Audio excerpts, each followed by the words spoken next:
Hello friends, welcome to agri class. आज देखते हैं अपन नेक्स्ट पार्ट अपना सीड टेक्नोलॉजी का। तो आज अपना ये है फोर्थ लेक्चर। इसमें देखेंगे maintenance of the genetic purity during the seed production. बीज उत्पादन के दौरान आनुवंशिक शुद्धता को कैसे बनाए रख सकते हैं और कैसे अपनी वैरायटी को बराबर वैसे ही प्रोडक्शन और रेजिस्टेंसी आदि कैसे मेंटेन कर सकते हैं। तो वैरायटी को देखते हैं और ये पूरा क्वेश्चन आता है 15 नंबर में, तो इसको अच्छे से देख लीजिएगा। यहाँ आपको शॉर्ट में ही बताया जाएगा बट बिल्कुल पूरा क्लियरिटी के साथ बताया जाएगा। तो इसका जो पहला है उसमें है आइसोलेशन डिस्टेंस, पृथक्करण दूरी। पृथक्करण दूरी का मतलब होता है कि ये इतना अच्छा मेंटेनेंस का कारण होता है। जैसे कि कोई न्यू अपन वैरायटी डेवलप कर रहे हैं तो उसमें भी इसका बहुत ध्यान रखा जाता है, क्योंकि जो आउट क्रॉसिंग हो जाती है, जो डिफरेंट वैरायटी होती हैं उनमें क्या हो जाता है, और जो क्रॉस पॉलिनेटेड वैरायटी होती हैं उनमें तो आइसोलेशन डिस्टेंस बहुत ज़्यादा रखी जाती है, क्योंकि इसमें क्रॉसिंग हो जाती है और विभिन्न तरीके से किस्में क्या हो जाती हैं, उन्हें मिल जाती हैं। और इन सभी से बचने के लिए आइसोलेशन डिस्टेंस मेंटेन की जाती है। तो maintenance sufficient distance between the different varieties, विभिन्न किस्मों के बीच में पर्याप्त दूरी रखें। और ये बता दिया है कि क्यों रखनी चाहिए, क्योंकि इसमें आइसोलेशन डिस्टेंस मेंटेन रहेगी तो उसमें क्या है, एक साथ ना तो मिक्सचर हो सकते हैं और साथ में उसमें जो पॉलिनेशन है उसको भी कंट्रोल कर सकते हैं अपन। ठीक है, नेक्स्ट है अपना रोगिंग करना, remove of type and disease plant. जो गलत प्रकार के पौधे हैं, ऑफ टाइप का मतलब होता है जैसे कि अपन ने गेहूं का प्लांट लगाया हुआ है, गेहूं की क्रॉप्स लगाई हुई है, उसमें साथ में क्या आ जाता है, गेहूं का मामा तो आप लोगों ने सुना ही होगा, वो तो आ ही जाता है। और साथ में अगर वाले आ जाता है, जवा आ जाता है, तो उसको उखाड़ कर पहले से ही फेंक देना है। अगर जैसे ही पता चलता है कि ये दूसरा प्लांट है और अपनी जो वैरायटी है उसको उसमें भी वो तो आइडेंटिफाई करना बहुत मुश्किल हो जाता है, बट अगर आइडेंटिफाई हो जाती है कि अपनी दूसरी वैरायटी है और दूसरा प्लांट आ गया है तो उसको भी उखाड़ के फेंक देना चाहिए। और जो रोगग्रस्त पौधे हो गए हैं उनको भी उखाड़ के पहले से ही फेंक देना चाहिए, जिससे कि अपनी वैरायटी है जो अच्छा उसमें सीड की क्वालिटी बनी रहे और मेंटेनेंस अच्छा हो। ठीक है, नेक्स्ट है अपना कंट्रोल पॉलिनेशन। ये भी बहुत ज़रूरी है, क्योंकि अगर कंट्रोल पॉलिनेशन पर कंट्रोल नहीं है तो क्रॉस पॉलिनेशन आउट क्रॉसिंग हो जाएगी। आउट क्रॉसिंग हो जाने के बाद क्या हो जाता है, उसमें विभिन्नता आ जाती है, वेरिएशन आ जाती है, और वेरिएशन आ जाने के बाद उसमें अनवांटेड पॉलिनेशन होते हैं, जो अपन को चाहिए नहीं होते हैं कैरेक्टर, वो आ जाते हैं। ठीक है, तो इस प्रकार से अपन को क्या करना चाहिए, कंट्रोल पॉलिनेशन पर पूर्णतः कंट्रोल बनाए रखना चाहिए, नियंत्रित परागण करवाना चाहिए। Use technique to the prevent unwanted pollination, अवांछित परागण से बचने के लिए तकनीकों का उपयोग करें। ठीक है, नेक्स्ट देखते हैं सीड सर्टिफिकेशन, बीज प्रमाणीकरण। Use certified seed to the ensure quality, गुणवत्ता सुनिश्चित करने के लिए प्रमाणीकरण बीजों का उपयोग करें। अब अपन को सीड की जो क्वालिटी होती है उसको कैसे प्रमाण कर सकते हैं, जब तक उसमें सर्टिफिकेशन टैग नहीं लगेगा और उसकी क्वालिटी पता, उसके जर्मिनेशन परसेंटेज, उसका सीड की वायबिलिटी वगैरह, हर प्रकार से सीड की क्वालिटी कि कितना कैसा बीज है और कितनी इसकी जर्मिनेशन परसेंटेज, सभी प्रकार से सीड की क्वालिटी को प्रमाणीकरण दिया जाता है। जैसे कि सर्टिफाइड सीड किसानों को दिया जाता है तो उसमें पूरी तरीक़ा से ये मेंटेनेंस किया जाता है कि उसमें कितना परसेंट क्या है सर्टिफिकेशन, कितना परसेंट उसमें जर्मिनेशन है, वायबिलिटी कितनी है और कितना इसमें मॉइस्चर वगैरह सब चेक करके ही दिया जाता है। और यही होता है बीज का प्रमाणीकरण, बीज को प्रमाणित करना। ठीक है, सीड सर्टिफिकेशन हो जाता है। और नेक्स्ट है अपना प्रॉपर फील्ड इंस्पेक्शन। तो इंस्पेक्शन का मतलब होता है उचित क्षेत्र निरीक्षण। अब जैसे अपने क्रॉप लगा दी है, क्रॉप लगाने के बाद शुरुआत स्टार्टिंग इनिशियल स्टेज से लेकर के हार्वेस्टिंग स्टेज तक, और हार्वेस्टिंग के बाद स्टोरेज कंडीशन तक अपन को पूर्णतः क्या करना है, उसका निरीक्षण अच्छी तरीके से करते रहना चाहिए। किसी भी प्रकार से जैसे कि इंस्पेक्ट द क्रॉप और at the different growth stage, फसल को विभिन्न वृद्धि चरणों में निरीक्षण करें। अब जैसे कि अपनी इनिशियल स्टेज पर है क्रॉप और उसको पानी चाहिए, तो उस टाइम पे उसको पानी देना ज़रूरी हो जाता है, इरिगेशन बहुत ज़रूरी हो जाती है। और अगर उसमें न्यूट्रिएंट्स की कमी दिख रही है, और जिस न्यूट्रिएंट्स की कमी दिख रही है, वैसे तो पहले क्या करना चाहिए उनको, फील्ड का सॉइल का टेस्टिंग करवानी चाहिए। सॉइल में टेस्टिंग किस प्रकार के न्यूट्रिएंट्स की आवश्यकता है और किस प्रकार के न्यूट्रिएंट्स पहले से भी अवेलेबल हैं। तो इस प्रकार से जिस टाइप के अवेलेबल होते हैं उस टाइप के अपन को क्या करना पड़ता है, कम डालने पड़ते हैं न्यूट्रिएंट्स, और जो इस प्रकार के नहीं हैं तो वो ज़्यादा डालने पड़ते हैं। इसी प्रकार से क्या करते हैं, अपने फील्ड को मान लो सॉइल का अच्छी तरीक़े से पहले क्या कर लेते हैं, टेस्टिंग करवा लेते हैं और उसी प्रकार से क्रॉप को लगाते हैं। ठीक है, तो अच्छी प्रकार से क्या करना है, अपन को क्षेत्र का निरीक्षण करते रहना चाहिए। और क्षेत्र का निरीक्षण करने से क्या होता है, अपने फसल को पहले जिस चरण में जिस चीज़ की आवश्यकता होती है वैसे ही उसको प्रॉपर तरीक़ा से प्रोवाइड करते रहना चाहिए। ठीक है, नेक्स्ट है अपना मैकेनिकल प्योरिटी, यांत्रिक शुद्धता बनाए रखना। जो यंत्रों के द्वारा, जैसे मशीनों के द्वारा क्या हो जाता है, मिक्सचर हो जाता है सीड का, तो उनको बचाए रखना है। इस कारण से भी अपने क्या है, जो वैरायटी है वो आराम से काफ़ी टाइम तक उसको सुरक्षित बनाए रख सकते हैं। ठीक है, avoid seed mixture during the processing and the storage. जो प्रसंस्करण प्रोसेसिंग होती है, भंडारण के दौरान बीज में मिश्रण हो जाता है, तो उसको भी क्या करना है, अपने को अच्छी तरीके से उसको बचा के रखना है। ठीक है, नेक्स्ट देखते हैं हार्वेस्टिंग एंड प्रोसेसिंग, कटाई और प्रसंस्करण में सावधानी। Keep seed of different varieties separate. जितनी भी किस्में हैं अपन को जिस प्रकार से काटते हैं तो उनको अलग अलग प्रकार से रखने हैं और अलग अलग उनकी कटाई करें, और साथ में उनको उनकी प्रोसेसिंग भी अलग अलग तरीके से करें। जो भी वैरायटी है हर वैरायटी को अलग अलग तरीके से प्रोसेसिंग करें, और एक वैरायटी की प्रोसेसिंग हो जाने के बाद ही दूसरी वैरायटी को वहाँ लाएँ, क्योंकि थोड़ा बहुत मिक्सचर हो जाता है तो उसमें क्या हो जाए, रोगिंग वगैरह आफ्टर प्लांट आ जाते हैं। ठीक है, तो अलग कर देना चाहिए। नेक्स्ट है अपना जेनेटिक टेस्टिंग, आनुवंशिक परीक्षण करना चाहिए।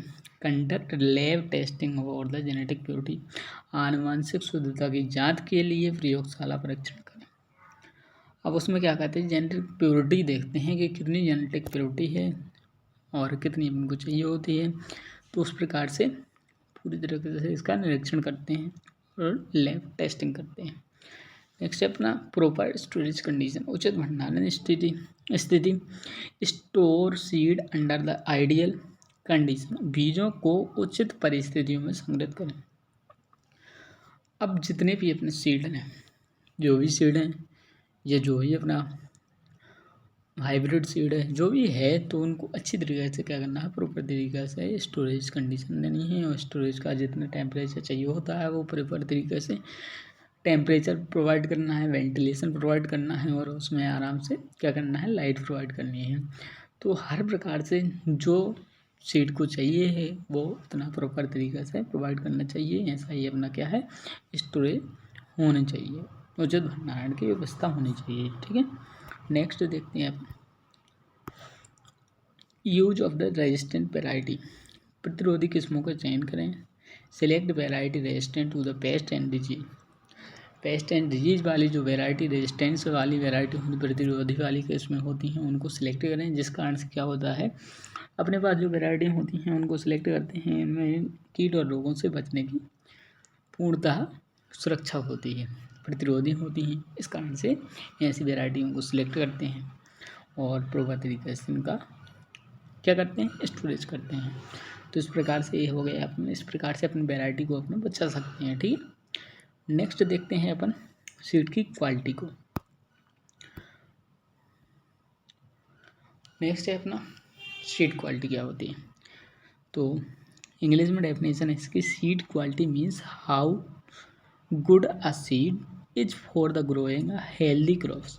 बीज की गुणवत्ता का मतलब होता है बीज फसल उगाने के लिए कितना अच्छा है, बीज में कितना उसका साइज है, कितनी वाइबिलिटी है, कितनी जर्मिनेशन परसेंटेज है। इस सभी प्रकार से प्रॉपर तरीके से सीड का होना चाहिए, और यही होता है सीड की क्वालिटी, कि सीड में कितनी वाइबिलिटी है, कितना जर्मिनेशन परसेंटेज है, इसी को बोलते हैं क्या, सीड क्वालिटी, बीज गुणवत्ता। हिंदी में बीज गुणवत्ता बोलते हैं, ठीक है। तो सीड के कैरेक्टर जानते हैं अपन, characteristic of the good seed, अच्छे बीज की क्या विशेषताएं होती हैं। तो अच्छे बीज के लिए विशेषता ये होती है कि उसमें हाई जेनेटिक प्योरिटी होती है। हाई जेनेटिक प्योरिटी का मतलब होती है कि वो शुद्ध होता है, बिल्कुल शुद्ध होता है, उसमें same as a parent variety, अपने पेरेंट के समान ही होते हैं, उसमें गुण होते हैं, ठीक है। तो माता पौधे जैसा ही होना चाहिए, शुद्ध किस्में होती हैं। नेक्स्ट है अपना high germination percentage, more than 80% seed good grow, 80% से ज़्यादा उसमें क्या होना चाहिए, बीज अंकुरित होने चाहिए, ठीक है। और जर्मिनेशन परसेंटेज मोर देन 80% होना चाहिए, तो वो अच्छा बीज होता है, ठीक है। Next high vigour, seedling should grow fast and strong, पौधे तेज और मजबूत होने चाहिए। अब जैसे कोई भी अपन प्लांट है, सीड है, वो किसी भी सॉइल में बो दिया है तो वो है फास्ट उगना चाहिए। ऐसा नहीं है कि 10-10 दिन 15-15 दिन डला हुआ है और वो बाद में ग्रो हो रहा है, तो इस प्रकार से क्या करते थे फार्मर, उसको हटा ही देते हैं क्योंकि इसको अब ग्रो नहीं होना है, तो इस कारण से क्या कर देते हैं, उसको हटा देते हैं। तो क्या होना चाहिए, अपना सीड है जो वो अच्छी तरीक़ा से और तेज़ी से ग्रो होना चाहिए, मजबूत पौधा और तेज़ी से उगना चाहिए, ठीक है। नेक्स्ट है अपना फ्री फ्रॉम वीड सीड्स, बीडो दें खरपतवार, नो अनवांटेड बीड्स सीड्स, कोई खरपतवार के बीज नहीं होने चाहिए। और खरपतवार के बीज होंगे तो वो साथ में क्या है, प्लांट के साथ सीड के साथ फील्ड में चले जाएंगे और फील्ड में ग्रो हो जाएंगे, तो इस प्रकार से अपनी फसल क्या है वो खराब हो सकती है। तो अपन जो खरपतवार होते हैं उनके बीज नहीं होने चाहिए अपने बीज में, ठीक है। Disease and pest free, no insect और डिजीज इन सीड, बीज में क्या होते हैं, ना तो कीट होने चाहिए ना रोगों से ग्रस्त होने चाहिए, और रोग और कीट से ग्रस्त हैं तो वो पहले से ही खराब हो जाते हैं, तो उससे अच्छे बीज की क्वालिटी नहीं है, ठीक है। अच्छे बीज की क्वालिटी ये है, उसमें ना तो बीज में ना तो रोग और ना ही कीट होने चाहिए। नेक्स्ट देखते हैं uniform size of colour, all seed look same in size and colour, सभी बीज एक जैसे दिखें आकार और रंग में। अगर एक जैसे में नहीं दिख रहे हैं तो वो क्या होता है, अच्छे बीज की क्वालिटी नहीं होती है, क्योंकि ये छोटे बड़े और कलर में भी डिफरेंट डिफरेंट हैं, तो वो अच्छा बीज नहीं कहलाएगा, ठीक है। नेक्स्ट है अपना proper moisture, not too wet और टू ड्राई, बिलो 12% मॉइस्चर, ना ज़्यादा गीला होना चाहिए ना ज़्यादा सूखा होना चाहिए बीज, 12% से कम नमी होनी चाहिए, ठीक है। जैसे कि सीरियल्स में होते हैं इससे 12%, ऐसे और पल्सेस में 9% ऐसे होता है। तो इस प्रकार से हर प्रकार से जितनी भी जिस प्रकार से सीड में जितना मॉइस्चर परसेंट चाहिए होता है उतना ही होना चाहिए, उससे ना तो ज़्यादा होना चाहिए ना कम होना चाहिए। नेक्स्ट है अपना physically clean, no strong dust broken seeds, बीज साफ सुथरे होने चाहिए, बिना कंकड़ वाले होने चाहिए, मिट्टी और टूटे हुए बीज वगैरह आदि कुछ भी नहीं होने चाहिए। यही क्या है अच्छे बीज की विशेषता है। नेक्स्ट देखते हैं अपन, अब अपन आ जाते हैं क्लासेस पर, classes of seeds, types of seeds. Types of seed अगर पूछे जाएं तो वैसे तो होते हैं 4 प्रकार के, ठीक है। और जो इंडिया में 4 प्रकार की सीड ही यूज़ की जाते हैं। अगर कहीं ऑब्जेक्ट में पूछ लिया जाए तो इंडिया में 4 प्रकार के सीड को यूज किया जाता है, ठीक है। वो होते हैं nucleus seed, breeder seed, foundation seed और सर्टिफाइड सीड, ठीक है। और पूरे अगर विश्व में पूछे जाए तो 5 प्रकार के होते हैं। इंडिया में रजिस्टर्ड सीड को नहीं ग्रो किया जाता है, ठीक है। तो इसके टैग जानते हैं और प्रोजनी जानते हैं, ठीक है। न्यूक्लियस सीड होता है उसमें कोई भी टैग नहीं लगा होता है, ठीक है। आप लोगों ने देखा भी होगा, तो न्यूक्लियस सीड नाभिकीय बीज होता है, उसमें कोई प्रकार का टैग नहीं होता है। और जो प्रोजनी होती है वो क्या है, प्लांट ब्रीडर के द्वारा तैयार किया जाता है, पादप प्रजनक के द्वारा तैयार किया जाता है। और ब्रीडर सीड होते हैं प्रजनक बीज होते हैं, हिंदी में प्रजनक बीज बोलते हैं। इसमें होता है टैग गोल्डन येलो कलर का होता है, सुनहरा पीला रंग का टैग होता है। और ये न्यूक्लियस सीड की प्रोजनी होती है, न्यूक्लियस सीड से क्या होता है बना होता है ब्रीडर सीड। अब आता है फाउंडेशन सीड, फाउंडेशन सीड को हिंदी में आधारीय बीज कहते हैं। और आधारीय बीज का टैग होता है जो वाइट सफ़ेद होता है और ये ब्रीडर सीड के द्वारा प्रजनक बीज से बना होता है। ठीक है। नेक्स्ट है अपना रजिस्टर्ड सीड, पंजीकृत बीज। इसमें पर्पल रंग का टैग लगा होता है, बैंगनी रंग का, और इसका जो प्रोजनी होती है वो फाउंडेशन सीड होती है। ये इंडिया में ग्रो नहीं किया जाता है। ठीक है।